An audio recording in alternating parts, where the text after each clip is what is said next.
उस साहब, अगर गुफ्तगू का आगाज़ आपसे करूं तो नवाज शरीफ का जो बयानिया है, लंदन में बैठे हुए आया कि जी एहतसाब होगा, उन्होंने जो पहली जैसी मिट्टी पाओ नहीं होगी चीज़ें, फिर आप ही की खबर थी, आपने कहा शहबाज साहब भागे भागे गए, एक दिन पहले आए और फिर भागे भागे लंदन वापस गए, फिर मियाँ साहब आते हैं मीनार पाकिस्तान और एक तब्दीली नज़र आती है, अल्लाह के हवाले अपना बयानिया कर देते हैं, फिर डील का जो है वो उन पर जब लगना शुरू होता है तो अब फिर उनको क्यों निकाला भी याद आ रहा है, उन्हें जो है वो वोट को इज्जत भी याद आ रही है।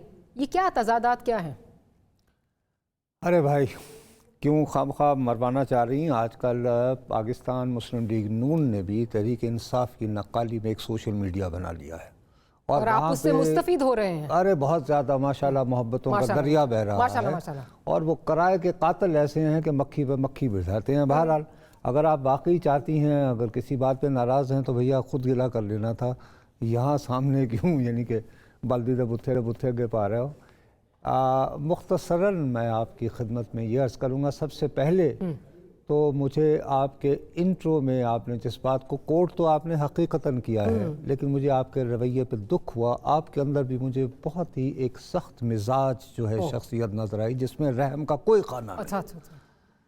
आपने मरियम बीबी को कोट किया कि वो फरमाती हैं कि जी मियाँ साहब को जेल में कुलसूम बीबी की खबर मिली, इस तरह की लेवल प्लेइंग फील्ड मिले। खुदा का वास्ता है, क्या वो ये चाह रही हैं कि अल्लाह ना तो मैंने भी सुना था, सोचा था। नहीं तो आप फिर कोर्ट ना करती ना, आपने जानबूझकर किया है क्योंकि आपको पता था कि मेरा जो है खर दिमाग वो उसको देख लेगा, पिक करेगा, उसको बोलेगा और फिर इसकी। लेकिन अभी आपको मैं याद करा, अभी आपने ट्रोल्स का भी थोड़ी पहले जिक्र किया तो जरा चलें। जी, तो इसीलिए आपने आप भूल जाते हैं ना कभी कभी। नहीं इसीलिए, हाँ, तो थैंक यू वेरी मच। अब मसला ये है बीबी के ये मियाँ साहब का बारे में आप ही के प्रोग्राम में जब उनके आने की बहुत बात हो रही थी तो उस दिन मैं यहाँ नहीं आ सका था जी। तो मुझे अच्छी तरह याद है कि मैंने ये कहा था कि अगर मैं किसी तरह उन तक मुझे रसाई मिल जाए तो मैं उनके पाँव पड़ जाऊं, याद है, और मैं कहूँ तोतिया मन मोतिया ऐसा लेना जा। बिल्कुल याद है। ठीक है जी। उस वक्त सना बुच्चा थी, उन्होंने मुझे चकमा दिया कि वो मैं आपको टिकट देती हूँ, मुझे याद है। वो टिकट नहीं दिया उन्होंने, वो तो जब आएंगी तो उनसे बात की जाएगी। बहरहाल, चूँकि उन्होंने टिकट नहीं दिया, मैं वहाँ उनके पाँव न पड़ सका, तो तोता मनमोतिया आ गया। जब यहाँ आया है तो उनको समझ आई है कि भाई फ़ज़ा तो वो नहीं है जो उन्हें बताई गई थी। दूसरी बात यह कि खबर मैंने ये नहीं दी थी कि शहबाज साहब लंदन गए हैं, तो वो तो पूरी दुनिया ने देखा। हुआ ये कि शहबाज साहब उससे पहले गुजरांवाला के रास्ते में किसी से मिले थे, तो उन्होंने कहा था कि भाई को समझाओ वरना ओथे ही रहे। और उसका मैंने एक दिन गुस्से में यूँ करके जब लंदन में किसी ने पूछा, उसके बाद से फिर वाक़या नहीं हुआ। देखिए, मैं बात हलफन दियानतदारी से कह रहा हूँ, हंसी मजाक जोक्स अपनी जगह पे। मियाँ साहब को अप्रैल 2016 में जिस अंदाज में रगेदा गया वो यकीनन हमारी तारीख़ का एक काफ़ी अनहोना वाक़या था मुस्तकिल, जिसमें हम सहाफ़ियों की अक्सरियत ने भी किराए के कातलों का किरदार अदा किया। सुबह एक लगती थी अदालत और 7-11 बजे से 12 बजे तक एक मतवाज़ी अदालत चलती थी, और उनमें अगर कोई सहाफ़ी थोड़ा सा बैलेंस रखने की कोशिश करते थे तो वो उन इलाकों में नज़र ही नहीं आते थे, उन्हें उड़ा दिया जाता था। अब बीबी 2-3 सालों से जहन बनाए गए हैं लोगों के, उनको आप रींग कर जमान लो कहते हैं, लो जी आजकल तो बड़े मेहरबान ने डालता। हा। बात यह है कि अगर वाकई को फेवर कर रहा होता, मियाँ साहब को नए नहीं आए हैं, 1980 से पार गेम में है। बीबी वफाकी काबीना का इजलास होता, उसमें वो कहते हैं कि हम इस नतीजे पर पहुँचे हैं बहुत गौर व खौस के बाद कि मियाँ साहब के ख़िलाफ़ जितने भी मुकदमात बनाए गए थे वो तमाम गलत थे, बेबुनियाद थे और तासुब पर मबनी थे, लिहाजा हम तमाम प्रोसिक्यूशन वापस लेते हैं। ऐसा नहीं हुआ तो मियाँ साहब को समझ आ गई तो टलियाँ खड़क रही हैं।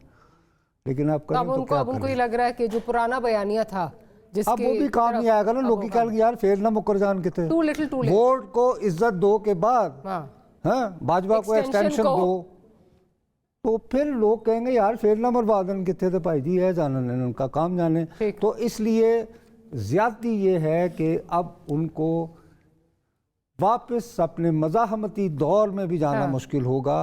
उसमें बहरहाल एक थोड़ी सी स्पिन दे रहे हैं जिसको अभी कोई हमारा भाई पकड़ नहीं रहा है।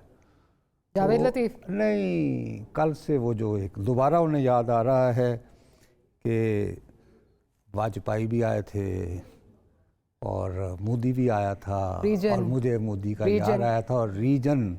और आपको याद होगा ये रीजन की बात जो है कि मुल्क तरक्की नहीं करते, रीजन करते हैं, ये बाजवा साहब ने रिपीटेडली कहना शुरू की थी। उनके साथ जब हुआ तो वो मोदी के यार कहलाए थे मियाँ साहब। उन्होंने जब सास और बहू का झगड़ा कब तक जारी रहेगा बादशाह सलामत ने कहा था तो किसी ने कुछ नहीं कहा था।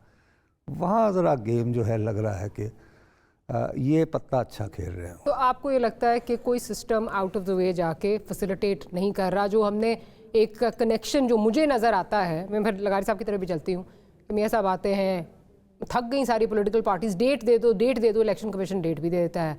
अब वो 54 दिन का यहाँ मैं जान की अमान पाते हुए अर्ज करूँ, अल्लाह दी कसम डेट उन्होंने वह करके नहीं सी दी। अच्छा ठीक है। IMF का डेलीगेशन आया था, उसे याद कर लें आपने, यानी रिसर्चर्स को भी उस दिन IMF का सेकंड रिव्यू के लिए डेलीगेशन आया था। और अब जो उसकी है स्केड्यूल की अनाउंसमेंट वो भी मियाँ जनवरी नहीं वो तो उन्होंने और जनवरी से पहले कुछ इंपॉर्टेंट वक्त जो आपने डिस्कस करना है हम जैसे जाहिलों से करेंगे जाके कोई इंटरनेशनल। चले, आपके दोस्त नज़ीर लगारी साहब मुस्कुरा भी रहे थे और उनकी तरफ जाती भी हूँ। लगारी साहब नुस साहब कह रहे हैं कि कोई अनप्रेसिडेंटेड उस तरह जो है वो कोई रिलीफ नहीं मिल रहा मियाँ साहब को, बल्कि जो उनको कहा गया था ग्राउंड रियलिटीज़ उससे बहुत मुख्तलिफ हैं। क्या आपको लगता है कि कोई रिलीफ सिस्टम दे रहा है, या जैसे नुस साहब कह रहे हैं कि नहीं ये चीज़ें तो कहीं और ताने बाने मिलते हैं? पहली बात तो ये है कि मेरे लिए बहुत मुश्किल है कि जहाँ नुसरत जावेद साहब का फतवा आ जाए उसके बाद मैं जुबान और उससे इख्तलाफ करूँ, ये मेरी हिम्मत ही नहीं है, मेरे अंदर वो सलाहियत ही नहीं है। मैं बिल्कुल वो अपने बारे में कुछ भी कहें, लेकिन मैं सचमुच का जाहिल आदमी हूँ, मुझे ये सारी चीज़ें जो हैं वो नहीं आती हैं। असल इंसाफ उनके साथ ये हो सकता था कि काबीना का इजलास ना होता। पता नहीं ये कहना भी शायद कहीं तौहीन के मामले में ना चला जाए, कोर्ट बैठती फुल कोर्ट और वो ये ऐलान करती कि 2017-2018 में जितनी कार्रवाइयाँ हुई PMLN के खिलाफ, जो JIT बनी, जो हेयरिंग हुई, जो रेफरेंस दायर हुए, ये सारे के सारे बदनीयती पर मबनी थे। और हमारे पेशरो जो करके गए हैं और वो जो नावल पढ़ कर गए हैं मारियो पूजो का, और रिपीटेडली वो नावल पढ़ा जाता रहा, एक कुछ चैप्टर एक तरफ से पढ़े गए, फिर दूसरे चैप्टर बाद में आकर पढ़े गए, तो ये सारा कुछ गलत था। और असल बात ये थी कि जनाब मियाँ साहब जो हैं वो पारसा थे, और वो तो 80 से ही पारसा थे, उनके साथ जुल्म होता रहा। 85 में भी बहुत जुल्म हुआ था, जब पीर साहब पगारा के नामजद वजीर आजम को तो मान लिया गया था, लेकिन पंजाब में उनके नामजद वजीर आला, उनके बिरादर नस्बती को मियाँ साहब को माना गया था। असल मसला यह था कि उनके बिरादर नस्बती को सामने क्यों लाया गया था। असल मियाँ साहब का गिला ये हो सकता है। फिर मियाँ साहब का गिला ये हो सकता है कि 88 के इलेक्शन में बाद में सूबाई असम्बली में क्यों जुर्रू फेरा गया, वो तो कौमी असम्बली में फेरा जाना चाहिए था। और वो बेनजीर जो आई थी 20 महीने के लिए, उनको भी नहीं आना चाहिए था। फिर 90 में तो कुछ होना ही नहीं चाहिए था, और 90 में जो कुछ हुआ वो इलेक्शन नहीं होना चाहिए था, डायरेक्ट उनको मौजूद रहना चाहिए था। 93 में तो बहुत ही ज्यादती हो गई।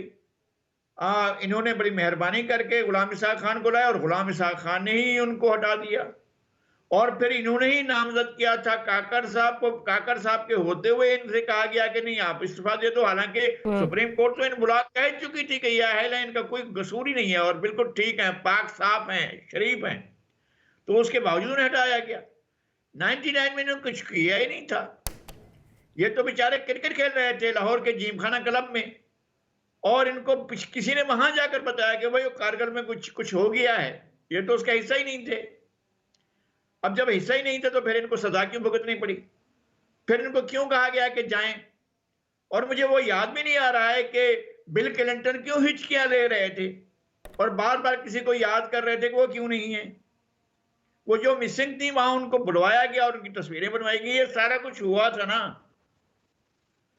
तो इनके साथ ज्यादतियों की एक बहुत बड़ी कहानी है और फिर इनको जलावतन कर दिया गया सजा के बावजूद। एक बार नहीं, 2 बार आप सजा भी देते हैं और सजा देने के बावजूद कोर्ट से किसी मुल्क की तारीख में कोई ऐसी और मिसाल नहीं है कि आप सजा भी दे दें किसी को और फिर सजा देने के बाद और मैक्सिमम पनिशमेंट देने के बाद, उम्र कैद तक पहुंचाने के बाद, फिर आप उनको निकाल कर आराम से जहाज में बिठाकर कभी कहीं और कभी कहीं भेज भी दें।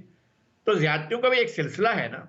तो इन ज्यादतियों का जाहिर है जब वो शिकायत करते हैं तो वो ज्यादती है। अब भी ये होना चाहिए कि ये रिवर्स कर दिया जाए कि 1917 की वही पोजीशन वापस ले जाए और उनको कहा जाए कि बाकी मादा मुद्दत जो है वो आप पूरी करें, फिर आपके साथ ये सारे का सारा राज जो है आपके साथ चलेगा और सारा राष्ट्र साथ चले। वो फिर दोनों मोदी को बुलवाएं, वाजपेयी तो अब दुनिया में नहीं रहा, ना वो और जो उनके साथ वो रहे, अब मोदी साहब हो सकते हैं, उनको बुलवाएं और फिर जो चाहें करें, उनके साथ गुफ्तगू भी करें, मामलात भी करें, तय भी करें। अब तो वो भी राजी होंगे क्योंकि बाजवा साहब भी तो बहुत उनको याद कर करके हिचकियां ले रहे थे जनाब मोदी साहब को, नरेंद्र मोदी साहब को। तब तो कोई इशू ही नहीं है।